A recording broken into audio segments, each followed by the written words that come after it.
Nicholas Godejohn, the co-defendant of Gypsy Rose Blanchard, is on his last appeal. He's fighting for a fair trial and clemency in the 2015 unaliving of Dee Dee Blanchard. There's something else I always think about that I know Nick never brought up in the interrogation, and it is the V that is marked in blood on Dee Dee's leg. Kind of confirms that she was actually in the room when Nick was actually doing the deed or shortly after, which we all kind of figured that because obviously she had to go in there and take the money. People forget this, but I think a lot of this information points directly back to Gypsy and this weird little thing that she was setting up in order to set Nick up. Alright, I just want to know whose idea it was to put a documentary on Gypsy Rose on Disney+. What? I mean, I could see Hulu, I could see Amazon Prime, but Disney? A girl that murdered her mom, and you're gonna do a whole documentary on her life after getting out of fucking prison on Disney Plus for the children? That's crazy. But when Disney also updated their policies to ensure when guests were caught lying about having a disability were treated as an abuse of the Disability Access Service Program and permanently banned from Walt Disney World and Disneyland Resort. Last November, when Gypsy Rose Blanchard bragged about having the time of her life at Disney Florida without her wheelchair, we pushed back. We were outraged. Outraged because we understood that Disney introduced the DAS ban specifically in response to Gypsy Rose and Dee Dee's actions.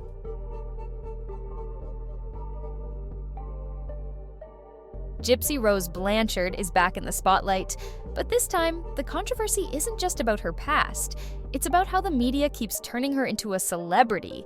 With Disney Plus picking up her new reality show, Life After Lockup, the backlash has been swift and brutal. Critics are outraged, questioning how someone with a well-documented history of manipulation keeps landing high-profile deals while Nick Godejohn, the man she roped into committing murder, is still rotting in prison, silenced and forgotten. The hypocrisy is impossible to ignore. Gypsy is being handed TV deals, interviews, and book opportunities, all while painting herself as a survivor.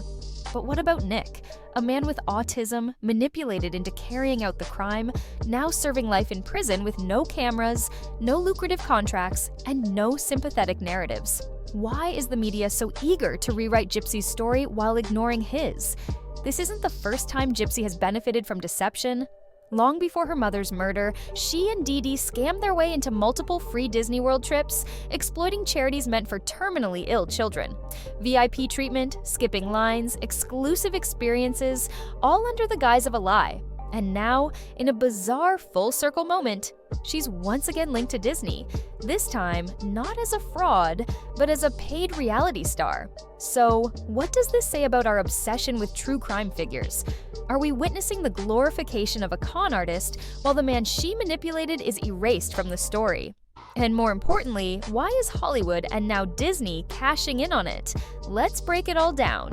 But before we continue, please make sure to show your support to the channel by subscribing and turning on notifications. Also, feel free to leave a like on the video and share your thoughts and opinions in the comment section below. And it's happy, and it's full of love. It is the perfect town, the perfect place. I think it was a blessing in disguise. It took something like a hurricane to make us have a happy ending. What if I told you that one of the biggest charity scams in modern history forced Disney to change its policies forever? And it all started with a lie. For years, Gypsy Rose Blanchard and her mother, Dee Dee, convinced the world that Gypsy was gravely ill. Trapped in a wheelchair, suffering from leukemia and muscular dystrophy, their deception earned them sympathy, donations, and most shockingly, all expenses paid dream vacations. But when the truth came out, it left countless people outraged, especially families with terminally ill children who had spent years struggling to afford the very same experiences Gypsy and Dee Dee were handed on a silver platter. Imagine being a parent desperately trying to make one last magical memory for your sick child, saving every penny for a trip to Disney, only to find out that someone faked their way in and got everything for free. It felt like a betrayal, not just by Gypsy and Dee Dee, but by the entire system that enabled them. And the public wasn't having it. The backlash was swift and brutal.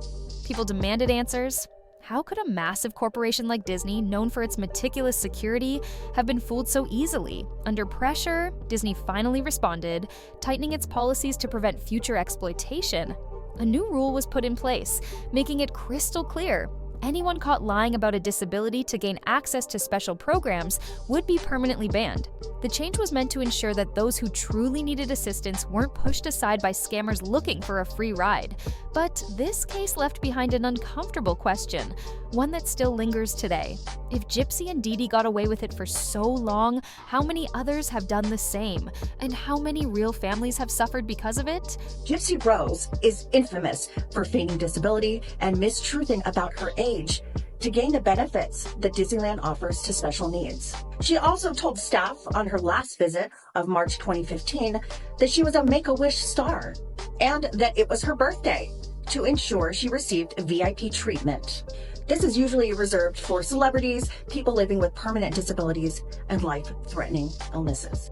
Outraged because we understood that Disney introduced the DAS ban specifically in response to Gypsy Rose and Dee Dee's actions. After her fraudulent claims led to a crackdown on disability access at Disney World, meant to ensure only those truly in need could benefit, you'd think she'd steer clear of the park forever.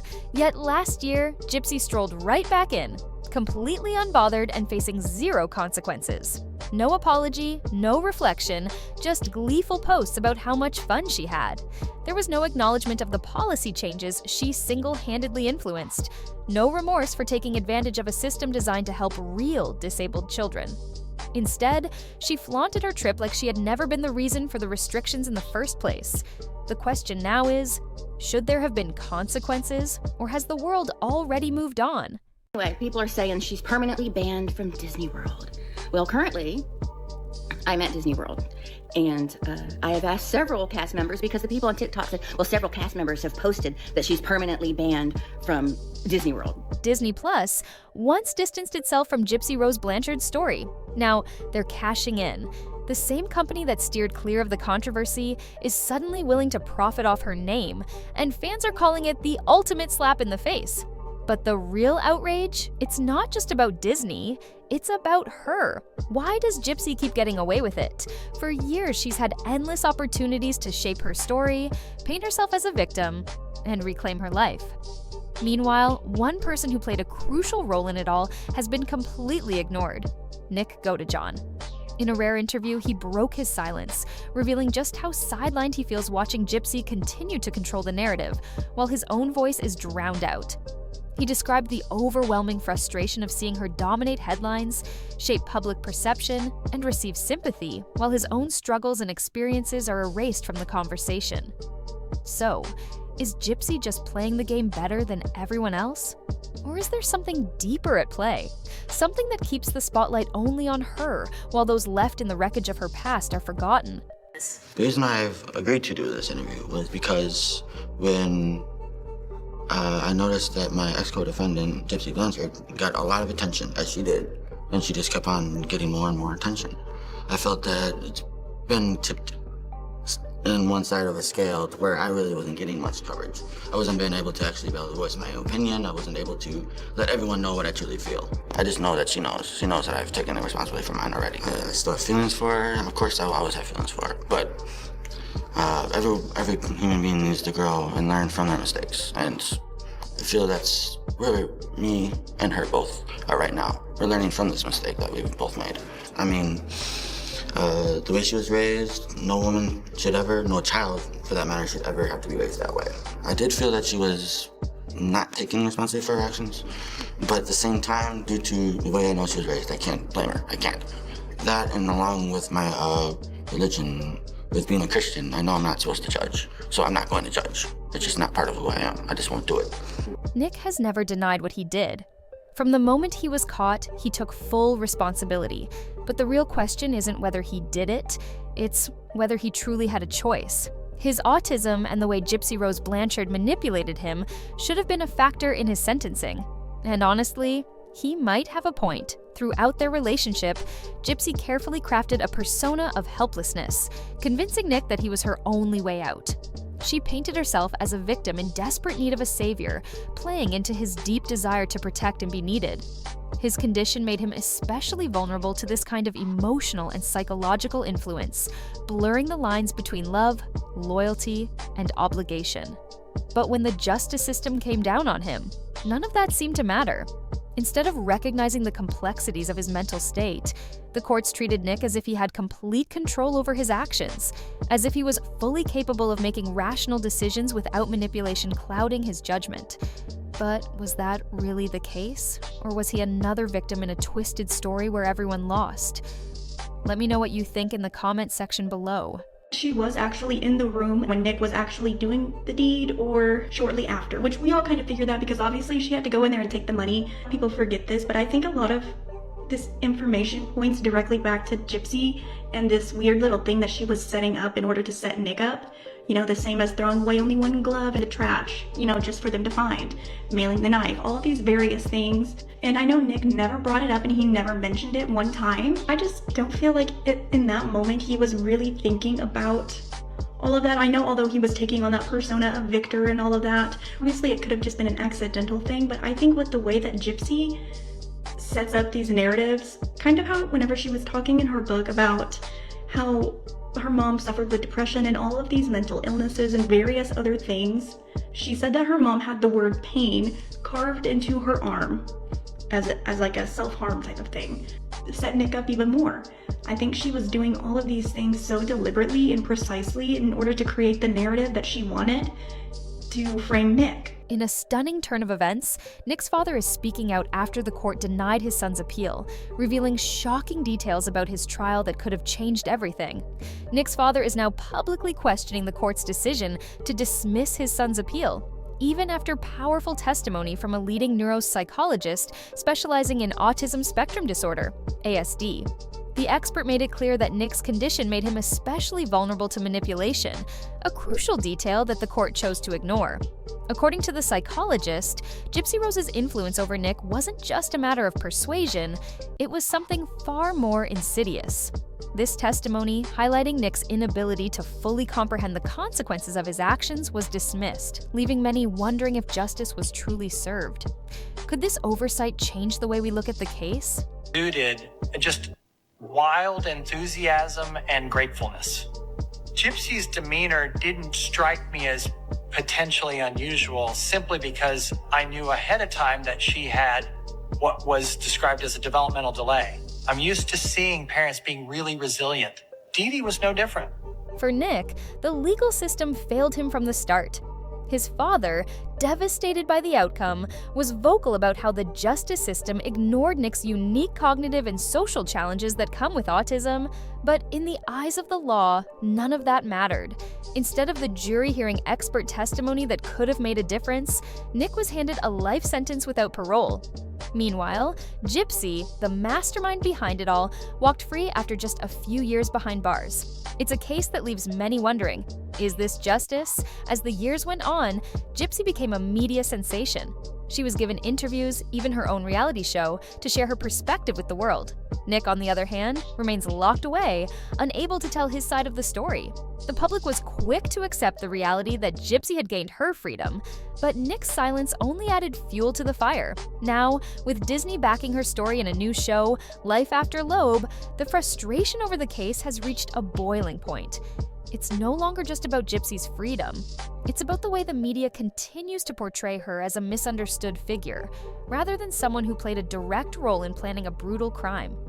Nicholas, or Nick, is the autistic man that Gypsy Rose met online and manipulated into permanently deleting her mother on June 10th, 2015. While Nick is serving a life sentence without the possibility of parole, Gypsy Rose got a 10-year plea deal. Nick's autism, for which he was receiving government benefits, was a significant factor in his case, yet it wasn't fully considered. There was also crucial evidence and witness testimony that was overlooked. To make matters worse, the documentary that pushed the false MBP narrative in Gypsy's defense was released before his trial. And because of these factors, many believe that Nick Godejohn did not receive a fair trial, including Ken's mother, Raina Williams. Now Nick is fighting for justice in his last appeal. These letters are not about GRB. This is for Nick.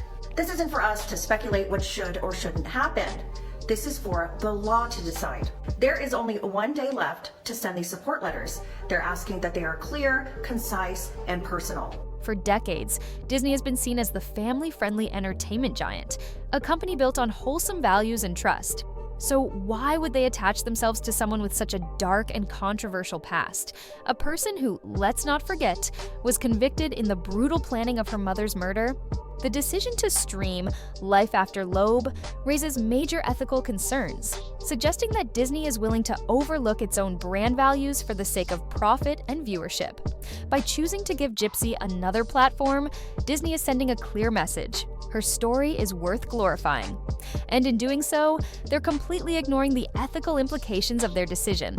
This brings up a key question. Where do we draw the line? At what point does a person's criminal history disqualify them from becoming a media figure? And why does it seem that in Gypsy's case, the rules don't apply? The backlash has been swift and intense. People are calling for boycotts, canceling their Disney Plus subscriptions, and voicing their outrage on social media.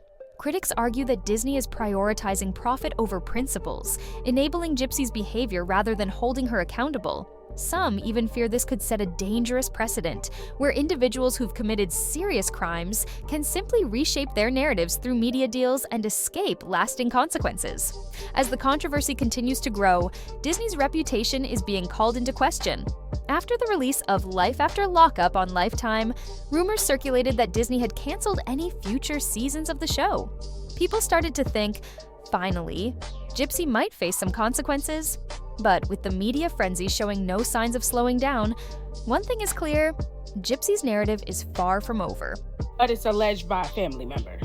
Lifetime is canceling Gypsy Rose after this season.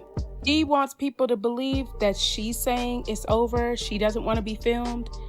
Lifetime is canceling her show, not the other way around. With Disney Plus streaming the show, she'll earn residuals every time it replays. Royalties, distribution deals, and even bonuses tied to viewership metrics mean these checks are likely to keep rolling in for years. But it's not just about the money. Gypsy's strategic media presence ensures her name stays relevant, opening doors for brand deals, interviews, and future projects. While her story continues to thrive in the public eye, one crucial question lingers. What exactly is she doing with it? It's frustrating to watch, knowing that Gypsy manipulated a man into committing a crime, used her tragic story to gain sympathy, and now reaps the rewards while Nick remains behind bars, serving a life sentence. Instead of facing real consequences, Gypsy is being sold to the public as a reformed figure, worthy of attention and financial gain.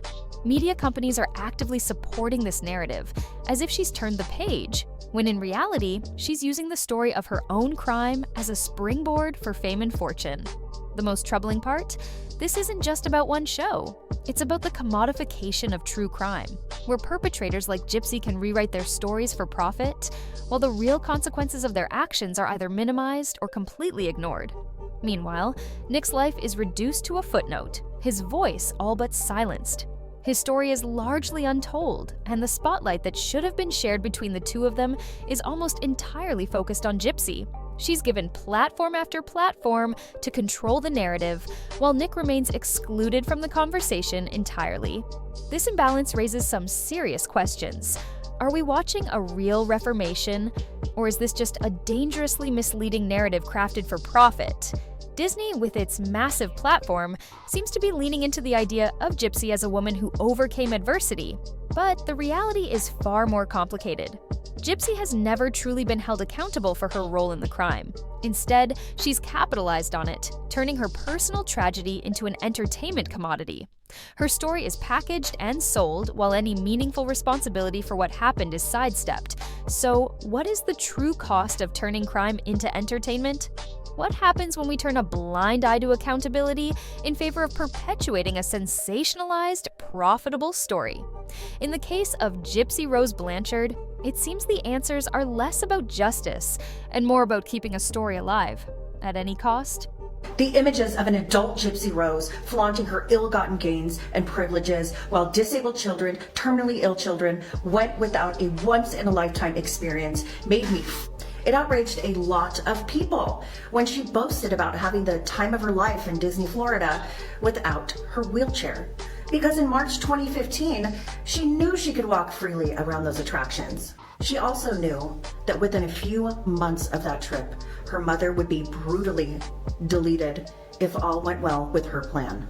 In the lead up to the luxury 2-week trip, her and Dee Dee had been hustling for months, promoting Gypsy's disabilities and short life expectancy for donations and financial gains, all while Dee Dee was the one in need of medical care and attention. Those gains were significant enough to cover travel, accommodation, entertainment, food, unlimited access to the parks, and VIP services.